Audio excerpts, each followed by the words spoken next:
সেই খাবারের প্লেট হাতে নিয়ে কিন্তু তারা ঢোল বাজানো শুরু করেছে। ইতিমধ্যে আমরা দেখতে পাচ্ছি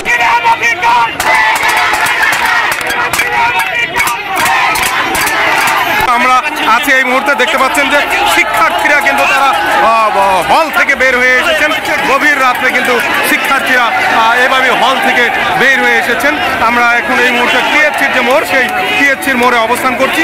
দেখতে পাচ্ছেন যে সেই টিএসসির মোড়ে কিন্তু এখন উত্তপ্ত অবস্থা বিরাজ করছে। সাধারণ শিক্ষার্থী যারা, তারা কিন্তু আসলে রাজপথে নেমেছে। কেন কি কারণে আসলে তারা এসেছে আপনারা নিশ্চয়ই অবগত আছেন যে কোটা সংস্কার যে আন্দোলন, সে আন্দোলন কিন্তু আসলে তারা এই মুহূর্তে সে আন্দোলনকে ভিন্ন রূপ নিচ্ছে বা কঠিন রূপ নিচ্ছে।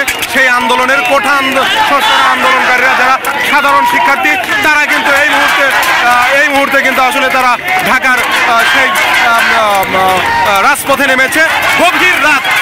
গভীর রাতে যারা এখন অনেকে ঘুমাতো বা পড়াশোনায় ব্যস্ত থাকতো, তারা কিন্তু আন্দোলনে মাঠে নেমেছে। আপনারা দেখতে পাচ্ছেন ইতিমধ্যে তারা প্লেট এবং থালি, আমরা যেটা বলি গেলাস, খাবার যে প্লেট, সেই প্লেটগুলো কিন্তু আসলে দিয়ে ঢোল বানানো শুরু করেছেন। আমরা ইতিমধ্যে সেই বিষয়টি কিন্তু আসলে দেখছি এবং দেখার চেষ্টা করছি। দর্শক দেখতে পাচ্ছেন হাতে বোতল, দেখতে পাচ্ছেন উত্তাল সেই শাহবাগ টিএসসির যে ময়দান, সেই উত্তাল কিন্তু এই ময়দান।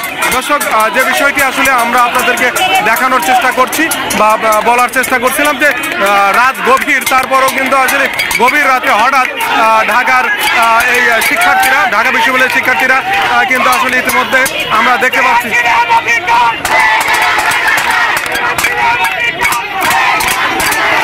দর্শক তারা কিন্তু বলছেন যে চেয়েছিলাম অধিকার, হয়ে গেলাম রাজাকার।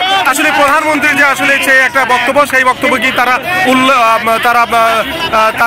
সেই বক্তব্যের প্রেক্ষিতেই কিন্তু তারা এখন ধারণা করা হচ্ছে তারা কিন্তু আসলে মাঠে নেমেছেন, আন্দোলনে নেমেছে। যেটা দেখছেন আমরা সরাসরি দৈনিক জবাবদিহির অফিসিয়াল ফেসবুক পেজ দেখানোর চেষ্টা করছি।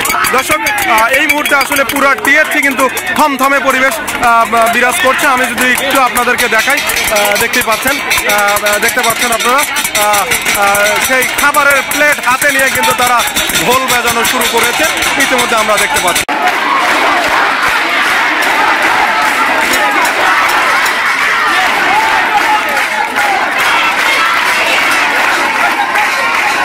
দর্শক এই ছাত্রীদের কিন্তু প্লেট, নোটা, বদনা নিয়ে আসলে তারা কিন্তু আসলে রাজপথে এই মুহূর্তে আসলে তাদের যে খাবারের প্লেট, সেই খাবারের প্লেট নিয়ে কিন্তু আসলে ঢোল বাজানো শুরু করেছে এবং রাজপথে তারা নেমেছে।